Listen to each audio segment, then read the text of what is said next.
everyone, welcome back to my YouTube channel. I am super duper excited to be filming again.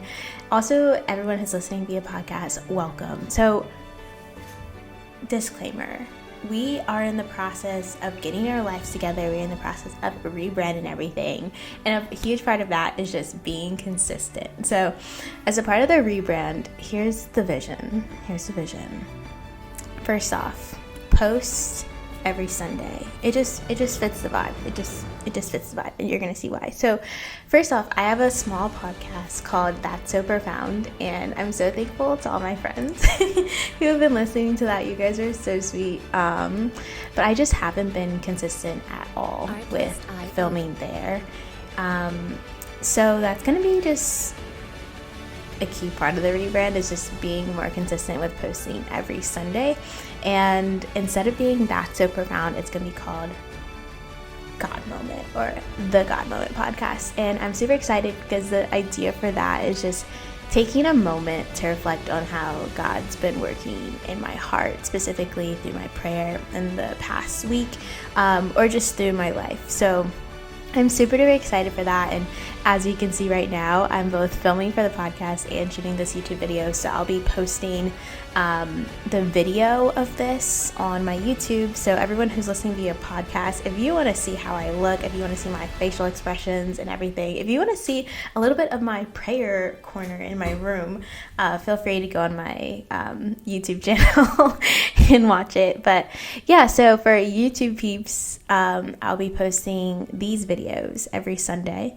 And then on top of that, I hope to just post other things that are not vlogs, because I've just realized I struggle quite a bit with vlogs because they kind of take me out of the moment, and I don't know, I feel like these moments that are just like really pure and fun and organic kind of become very like cheap and instrumentalized for the purpose of YouTube. So I'm probably not going to be vlogging, but I do hope to do other little things like baking, because I'm trying to become a housewife. Oh, I'm joking, or maybe not, I don't know. Like those type of videos, and like book recommendations, thoughts on movies and music, and yeah, maybe every once in a while there'll be like a couple of like little things.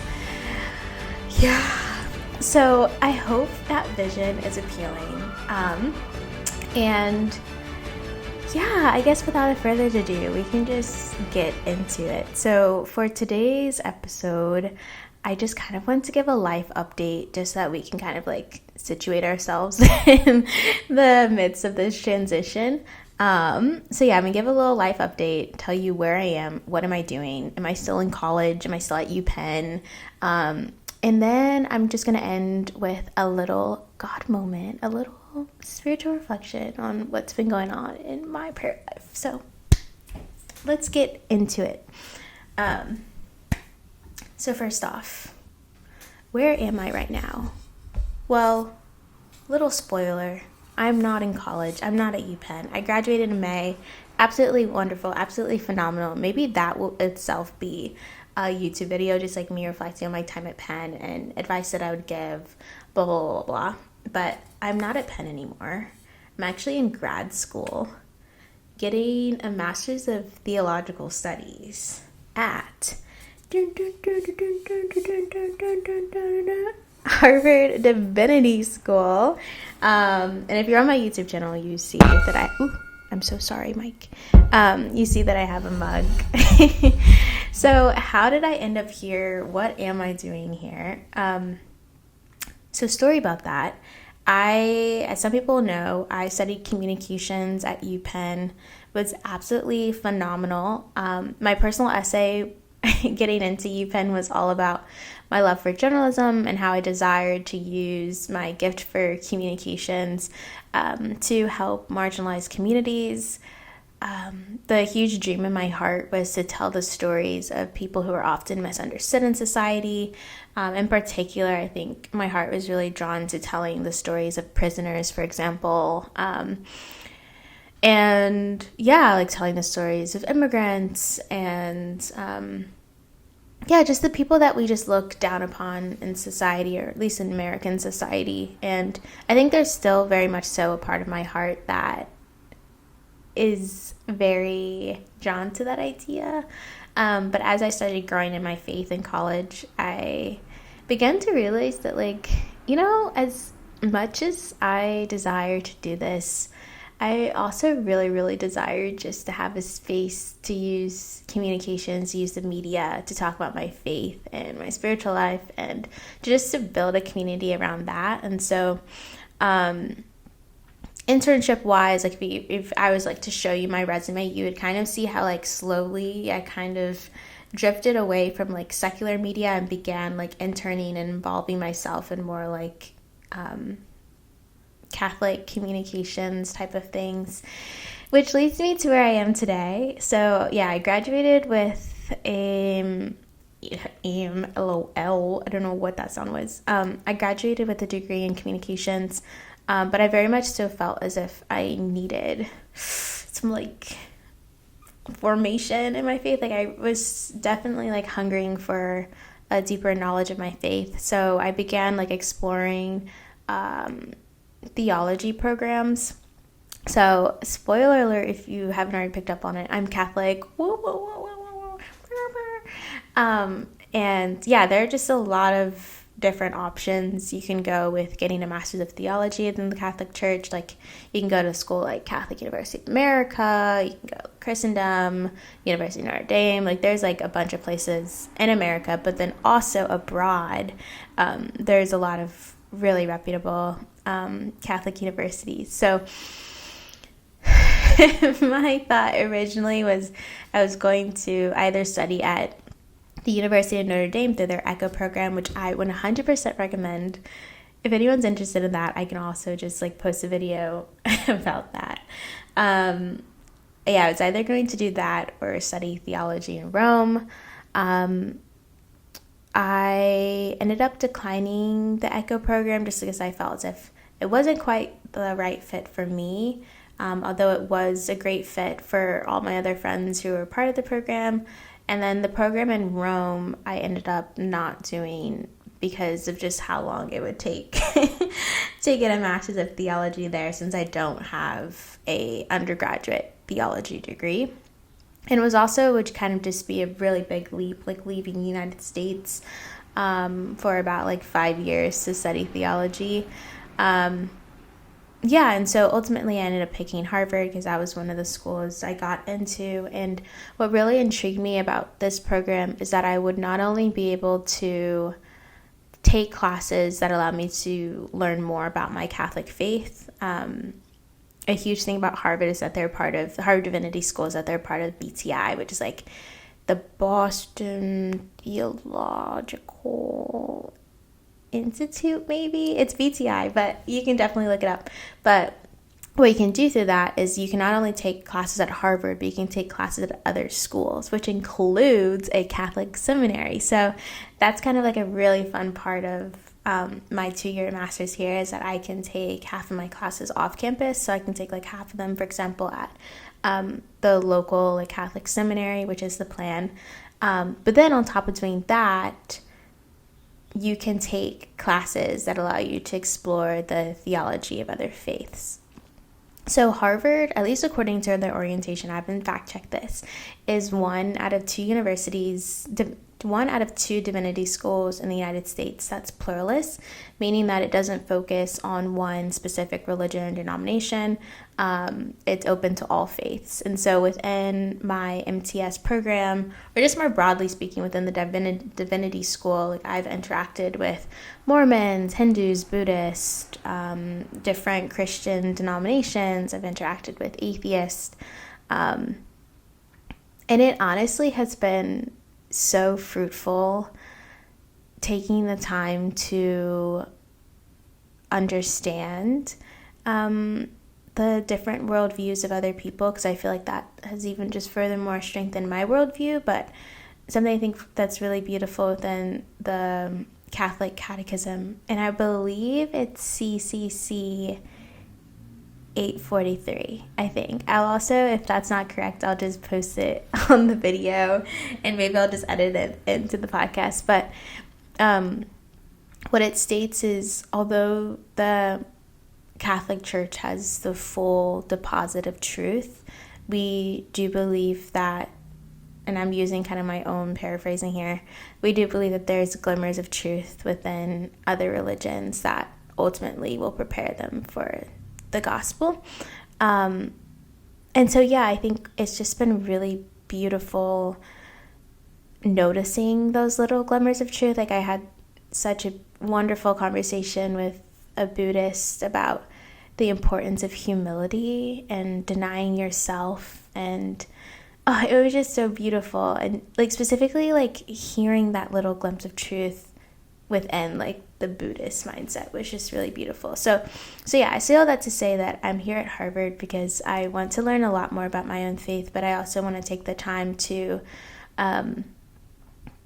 understand other viewpoints in order to catch those little glimmers of truth, but also to understand them so that I can more deeply understand my own faith.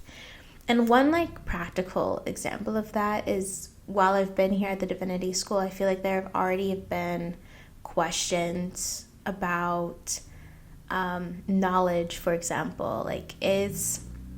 What is knowledge? Is everything relative? There have been questions about the credibility of the Old Testament. Like, are all of these stories myths? Within some of my more like Christian denominational, and some of my more like Christian, like Protestant classes, there have been questions about free will, like what is the role of grace. And what I appreciate about these thoughts and different perspectives so much is that it has highlighted in my heart just what I don't know, like what I don't quite have an answer for. And so it's forced me to do my research, which has been so good. Like, I've been relying on Catholic Answers a lot recently, actually, and have been reading like different writings from church fathers and from saints, and that's just been so fruitful. And God's been placing the perfect people in my life to like help give me the Catholic answers to these questions. So yeah, it's been so fruitful. This will only be a 2-year program. We'll see what I do after this. Dream, I think, would be to start something that combines both of those passions of mine, like both the study of theology and communications. But we'll see. And if I am true and staying consistent on this channel, you'll definitely receive updates. Yeah. And I guess last little things to kind of close off this little section on update in my life. Because I am in Harvard, I am at Harvard, I am in Cambridge, I've been around the Boston area, I've been exploring little things, and I will just say really quickly that I love it here. I love it here. Of course, like, my heart is definitely in Philadelphia. I love so many people there. But I think God was also so intentional about bringing me here because there's so many little things about this place that fulfill little desires in my heart. And yeah, Boston is just such a lovely city. The Catholic community is absolutely insane here. There are things going on every day, like multiple things going on, and everyone's so nice. And I've been going to church at St. Paul's, which is connected to Harvard, and they have so many things, and I've already been getting involved in my first couple of weeks here. And then Boston itself, like I said, is just so beautiful. So many cultural opportunities, so many like festivals, so many artists. Like, it just really has been really lovely here. I will say, I think I'm saying this kind of like in the honeymoon period. Like, it's fall right now, it's not quite winter, so I'll give you an update on how I feel about Boston when it's winter. But yeah, those are kind of just like basic little updates. If you're on the YouTube channel watching this, feel free to post comments. Maybe I can do like a Q&A or something. But yeah, that's just like a quick little update on my life. And like I said, to kind of wrap this up, but also to introduce this new shift in direction for my podcast, I do want to reflect a little bit on God moments that I've had these past couple weeks. Okay. This has been one that has been lingering in my heart for the past month, honestly, and my spiritual director has been so good in giving me clarity with this desire. But for those who aren't Catholic, the month, or maybe those who are Catholic who might just not know, but the month of September is dedicated to Our Lady of Sorrows, which I appreciate so much, because at least just broadly speaking, in the realm of Christianity, I think there can be this like sentiment, like this, like I don't know what the right word to be, but like this belief that, oh, here we go, I think perhaps like here's like the terminology, it'd be like the prosperity gospel, but kind of expanding upon that, I think there can sometimes be like this sentiment that because we are Christians, we're supposed to be living these like very comfortable life, and that it will be free of trials and tribulations and all of that.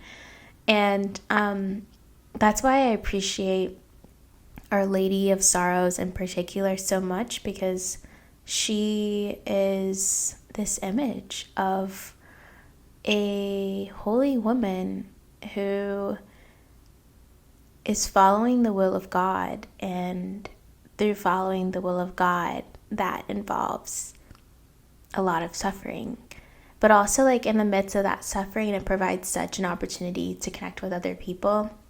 So, in all of this kind of, that what I just stated all connects to the presentation of Jesus in the temple and the gospel. And Simeon tells Mary that a sword is going to pierce your heart. But because of that sword piercing your heart, you'll be able to understand the sufferings of more hearts. And so, yeah, I've just been reflecting on that a little bit, just like the beauty of your heart suffering. And although like it's painful, like the joy, the life, the goodness that pours out of that sacrifice. Like in particular, I think I've been reflecting a bit on like Jesus's heart as well, of like the image that comes to mind is his heart just like like his heart gushing with so much love that it just like overflows, that like his heart just like desires to just bleed out for the world, to like give all of himself for the world. And so with that, and then like Mary's heart, I've just been thinking a lot of like, God, like in this month, in my time here in Boston, like how can you stretch my heart to where it also just like can't help but just like pour out on those around me. Like how, I think I just I just said that just very simply, and I think like a practical way of this has been at my new church, like what are the places you call me to where you desire for me to serve, and within that, like there not being this feeling that like, oh, like that's all I can give, which I think that is valid, but more so just like trusting God that like he will not give me more than I can bear, but also that like if I truly trust him, he can allow me to do more than I could have ever expected. And like that itself is like my own heart stretching to its max and beautifully like pouring out my love upon everyone in that community, and his seeds that he's planted being watered through that love. And I guess like a last little tiny part of that is one of my friends and I, we've reflect a lot on the sensitive heart, especially when talking about femininity. I think that can have a very like negative connotation, and within my own life I've experienced a lot of comments by people being like, oh Sheila, like you're too sensitive, blah blah blah. And granted, I think there can be a truth to that. Like there can be a way in which one's sensitivity prevents them from I guess like I think not prevents them, but I think if one is too sensitive, it can definitely lead to one being too like overcome by their emotions, leading them to do very like irrational things. I'm also kind of reading Sense and Sensibility right now, so that's kind of where that's coming from a little bit. But I remember watching this video. I think it was a Sister of Life at a conference, and she had stated that sensitivity is such a gift because Jesus himself was very sensitive. That he actually has like the most sensitive heart he has the most sensitive heart that has ever existed, in the sense that like his heart is truly moved by every little thing that we experience. And then that itself is such a gift because it allows him to intimately live life with us, you know? Like when I think of a heart that isn't sensitive, I kind of think of a heart that's like far away. And because of that, they can't feel the waves of the emotions going on. But a sensitive heart, on the other hand, is a heart that is like actually, it feels those emotions with someone. And I just think immediately of the verse in the Bible, and I'm sorry for not knowing the exact chapter or whatnot, but I think it's St. Paul, and he states like to rejoice when other people rejoice, like to weep when other people weep. So yeah, I guess like connecting to that suffering heart, like I've just been thinking about like, yeah, like God can give me the grace to allow my heart to be pierced so that I can truly live life intimately with people, so that my heart can truly be moved by people, moved by the suffering of people, but also moved by the joy, the godly joy that you've placed within the hearts of other people. And may I just like truly see myself as like a dynamic part of this community that you've established, this family that you've established on this earth. So yeah, that's been my prayer recently, especially to Our Lady of Sorrows, has been, yeah, like how can I grow in orienting my sensitive heart towards other people, and how can I truly just give my all? How can I just allow my heart to bleed for the sake of other people, both strangers and loved ones? But so that's my little God moment. That's my moment reflecting on how God's been working in my heart recently. But yeah, as always, I encourage you to reflect on how God's been working in your heart. Like, what are some thoughts that have just been bouncing around there? What are some things in your mind that you've been reflecting a lot on recently? Because I think there's such an opportunity when we acknowledge those moments, recognize those moments, because those are little signals, I think, from the Father just guiding us and like where he wants us to go. It's like him kind of just like reorienting us for a little moment. But yeah, so that's that first video out of the way. I hope that this was fruitful for you guys, and yeah, like I said, I'll be posting every Sunday, which is super duper exciting. And yeah, and also more than that perhaps on the YouTube channel, because I'll be posting like other little things, hopefully with like baking and whatnot, and like book recommendations, like little random things like that. But yeah, just thank you so much for listening and watching, and I hope to see you next Sunday. Have a great Sunday. Bye.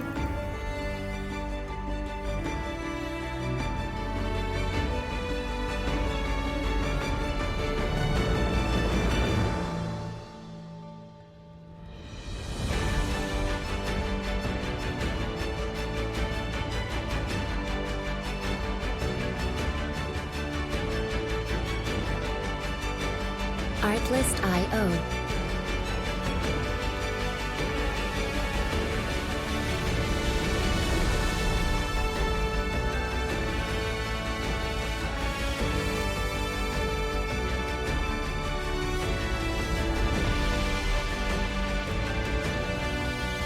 Music licensing reimagined.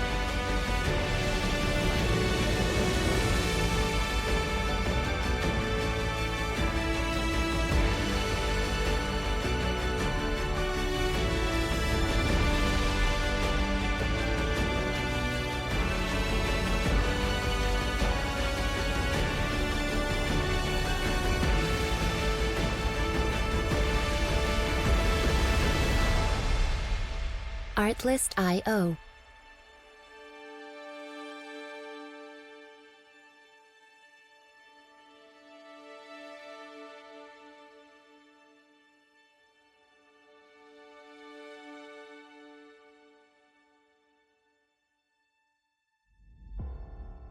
Music licensing reimagined.